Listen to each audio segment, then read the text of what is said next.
तो दर्शक बंधु जेबेठारु राज्य सरकार राशन कार्ड रे ई केवाईसी प्रक्रिया को लेकिन घोषणा करिसंती सेबेठारु आम लोक मानक भितरे कोउठी ना कोउठी बहुत सारा प्रश्न उंकी मारुची आउ एबे से माने बहुत चिंता भी करूछंती जेमिति कि राशन कार्ड रे ई केवाईसी केमिति करा जिवो केउठी करा जिवो आउ ऑनलाइन रे करि हेबो कि नाही किबा कोनोसी जनसेवा केंद्र को जाई कि राशन कार्ड रे ई केवाईसी करि हेबो कि नाही।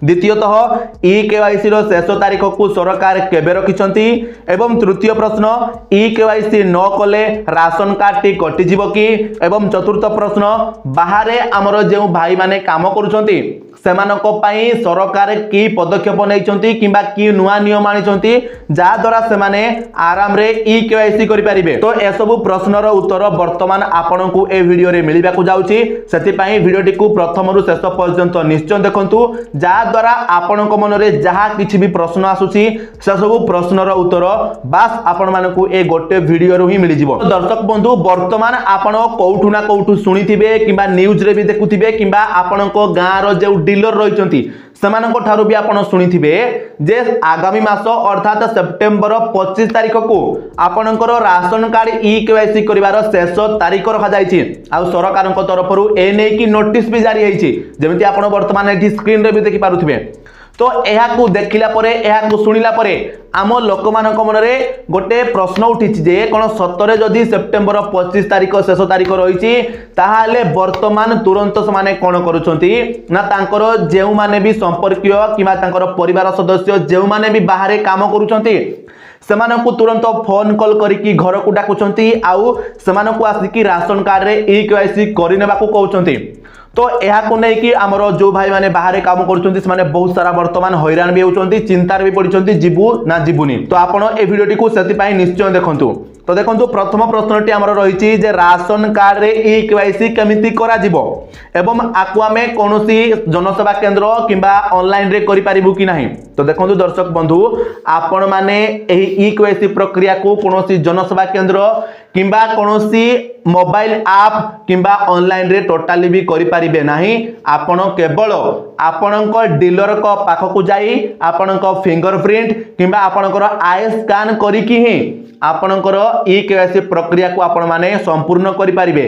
या बाद जदि आपण को केही कहूची जे ना आमे तुमरो ऑनलाइन रे करि देबु किबा जनसेवा केंद्र रे आपणकर ई केवाईसी हेबो ताले से सब मिछ कथा से सब ऊपर आपण विश्वास करंतुनी आपण केवल आपणक डीलर को पाख को जाई कि ही ई केवाईसी प्रक्रिया करि परिबे। एवं द्वितीय प्रश्न जे एही ई केवाईसी प्रक्रिया रो शेष तारीख केबे रखा जाईछि। तो जेमिति आपण माने प्रथम रु देखिले नोटिस टी जे नोटिस रे संपूर्ण भाव रे देखा जाईछि जे सेप्टेम्बर 25 तारिख को आपण मानकर शेष तारिख रखा जाईछि एवं आपण को डीलर माने मध्ये एही कथाटी कहउछंती।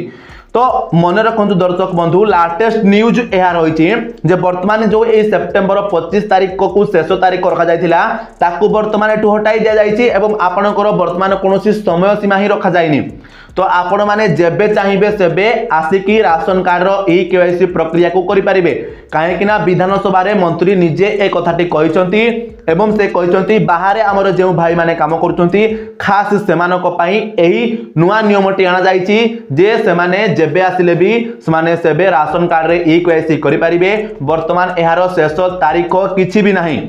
तो वर्तमान आपनको मन रे प्रश्न आसुथिबो जे एही ई केवाईसी न कले हमरो राशन कार्ड टी कटि जिवो कि। तो देखंतु दर्शक बंधु मैं आपको कहि देबा को चाहे जदि आपण ई केवाईसी करूछंती ताहाले भी आपनको राशन कार्ड टी कटि जिवो आ जदि आपण ई केवाईसी करू नाहंती ताहाले भी आपनको राशन कार्ड टी कटि जिवो। तो वर्तमान आपण एहा भाबुथिबे जे भाई तमे कोन कहबा को चाहुचो। तो देखंतु दर्शक बंधु मु एति पई कहिली जे ई केवाईसी कले भी राशन कार्ड कटि जिवो काहे कि ना सरकार वर्तमान जो योग्य मानदंड आनिछंती सेथिरे से डिटेल्स कहिछंती जे जेउ मानकर इनकम 2 लाख रु अधिक थिबो वर्ष को जदि से माने गां रे रहउथिबे ताहाले से मानकर राशन कार्ड को काटि दिया जिवो एवं जेउ माने सहरांचल रे रहउथिबे जदि तांकर वर्ष को इनकम 3 लाख रु अधिक थिबो ताहाले जेतेबेले से माने ई केवाईसी करिवे सेतेबेले तांकर राशन कार्ड टी कटि जिवो। एवं द्वितीयतः जेउ मानकर ना रे जमी 3 हेक्टर रु अधिक अछि किबा 7 एकड़ रु अधिक जमी अछि सेमाने जेमिति एही ई केवाईसी प्रक्रिया को करिवे सेमानकर राशन कार्ड भी कटि जिवो।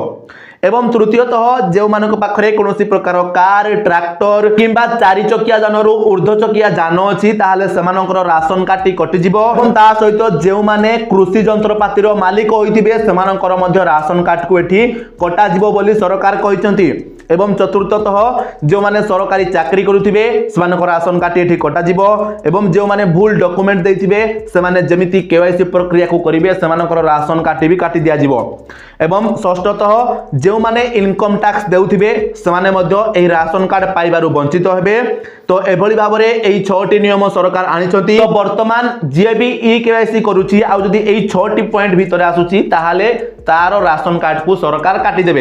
एथि पई मु कहली जे ई केवाईसी कले भी राशन कार्ड कटिबो ई केवाईसी न कले भी राशन कार्ड कटिबो काहे कि ना ई केवाईसी न कले सरकार केमिति जानिबे जे आपण एक्चुअली रे राशन कार्ड पाइबा पई योग्य अटंती बोली। तो सेते में आपण को ई केवाईसी बाध्य करबा पई पड़िबो। आपण माने राशन कार्ड पाइबारु वंचित हेले भी आपण को ई केवाईसी करबा पई पड़िबो। आपण बार राशन कार्ड पाइबा पई चाहुथिले भी आपण को ई केवाईसी करबा पई पड़िबो। ई केवाईसी बाध्यतामूलक समस्तंक पई आ गोटे निर्दिष्ट समय सीमा पर जदी ई केवाईसी आपण करू नाहंती काहे कि ना किछि चालाक लोक वर्तमान भाबुथिबे कि आमे आम पाखरे ए सब जिनिस अछि जो 6टा नियम वर्तमान आपण को कहली। तो आमे वर्ष को 2 लाख टंका रु अधिक इनकम करूछु गां रे रहूछु हमर जमी भी अधिक अछि आमे सरकारी चाकरी भी करूछु किंतु आगरु आमे राशन कार्ड पाउथुलु। तो एबे जदी आमे ई केवाईसी करि देबु ताहाले हम राशन कार्ड कटि जिवो। तो आमे ई केवाईसी करिबुनी आ राशन कार्ड सुविधा मध्ये पाइबु। तो मन रखंतु गोटे निर्दिष्ट समय सीमा अछि से वर्षे हो किबा 6 मास हो। तो एही समय सीमा भितर जदी आपनको ई केवाईसी करिबेनी ताहाले आपनको राशन कार्ड ऑटोमेटिक कटि जिवो। आपण बेसी चालाक हुअंतुनी। एवं ता परवर्ती प्रश्नटी रही जे जो भाई माने बाहर काम करुथिबे सेमानक पई सरकार कोन नुआ नियम आनिछंती सेमाने केमिति कोन ई केवाईसी करिवे। तो जमिति कि वर्तमान आपनको मु कहि देली जे वर्तमान सरकार कहिसंती जे ई केवाईसी रो किछि भी शेष तारीख नाही किछि भी समय सीमा नाही। वर्तमान आपण माने जेबे आसीबे सेबे आपण माने ई केवाईसी करि पारिबे। तो आपण माने जो भाई माने बाहर अछंती आपण माने चिंता करंतुनी आपनको सुविधा देखि कि आपण माने घर को आसंतु तापरे आपण आराम रे आपनको डीलर को पाखो को जाई कि आपनको ई केवाईसी को करि नियंतु। तो एबे आपण माने छाटी पिटी की घर को दौड़ंतुनी खाली ई केवाईसी करिबा पई। तो वर्तमान आपनको जहा किछि भी प्रश्न थिला से सबुर उत्तर मु आशा करूची आपनको मिल जाइथिबो। एवं या बाद जदि आपनको मन रे किछि प्रश्न आसुची किछि द्वंद्व अछि ताहाले आपण माने निश्चय भाबरे हमकु कमेंट करंतु तार उत्तर आपनको निश्चय भाबरे आमे देबु। एवं ता सहित वीडियोटी इनफॉर्मेटिव लागिथिले वीडियो को निश्चय भाबरे गोटे लाइक करिवे चैनल रे नुआ हिथिले चैनल को सब्सक्राइब करनेबे एवं ता सहित वीडियोटी को आपनको सांग साथी मानक सहित निश्चय भाबरे शेयर करंतु जा द्वारा सेमानक पाखरे सठिक टाइम रे सठिक इन्फॉर्मेशन पहुंची परिबो। तबे चलंतु दर्शक बंधु आज रो वीडियो को एठी रखिबा पुणी देखाबो आ गोटे नुआ वीडियो रे। सति पर्यंत विदाय दियंतु। जय जगन्नाथ।